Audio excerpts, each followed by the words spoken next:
Okay, so this is another method to be able to multiply two-digit numbers by two-digit numbers. So we've got 28 multiplied by 19. So to start with, I'm going to understand what this means as a grid. I'm going to put my multiplicand across the top here.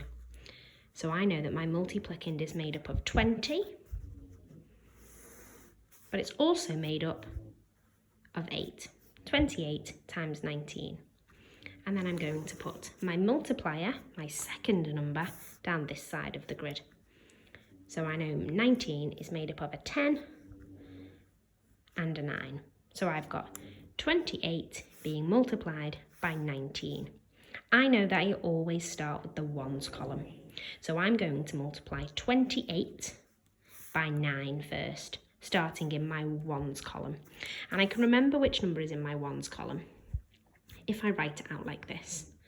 28 multiplied by 19. 8 times by 9 is in my ones column. So 8 times by 9.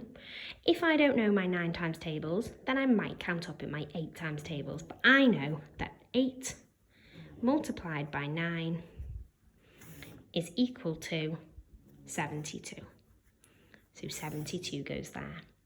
I've now got, I've multiplied my 8 by my 9. 8 times by 9. I'm now going to multiply the 20 by 9. 20 multiplied by 9. Now to do that, I'm going to use known facts. I'm going to make my 20 10 times smaller first of all. 2 times by 9 is 18, but it's actually 20 times by 9. 20 times by 9. I've made my multiplicand 10 times bigger. I'm going to make my product 10 times bigger. So I've got 180 and I've got 72. And then I've now done this part and I've now done this part. I've multiplied all of this number by 9. I've now got to multiply it all by 10. So again, I start in my ones column. 8 multiplied by 10. 8 multiplied by 10 is 80. Now I've got the last bit to do, so 8 multiplied by 10. I've now got 20 multiplied by 10. 20 multiplied by 10. So I'm going to use known facts again. I'm going to do 20 multiplied by 1 is 20. And now I'm going to make my multiplier 10 times larger. 20 multiplied by 10, which means my product is 10 times larger as well. So my answer is 200. All that's left to do is add these 4 products. So I might try and do that mentally. I'm going to do 200 add 100 is 300, not forgetting the 80, 380.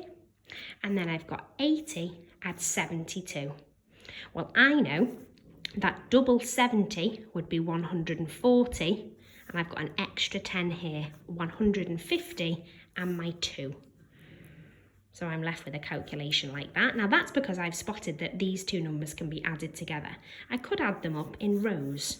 So I could say 180 add 72 first. And actually this is probably a better way for you to do it. Add them up in rows. 180 add 72, and then 200 add 80. Now we should know that one straight away as 280. 180 add 72. I know that double 7 is 14, add one more on is 15 tens. 100 add 100 is 200. And then I've got these two left to combine. So you added this row here, you added this row here, and then you've got those two numbers left to combine. 280 add 252. 8 add 5 is 13 tens. 200 add 200 is 400, add 1 extra 1 is 532. The product of 28 and 19 is 532.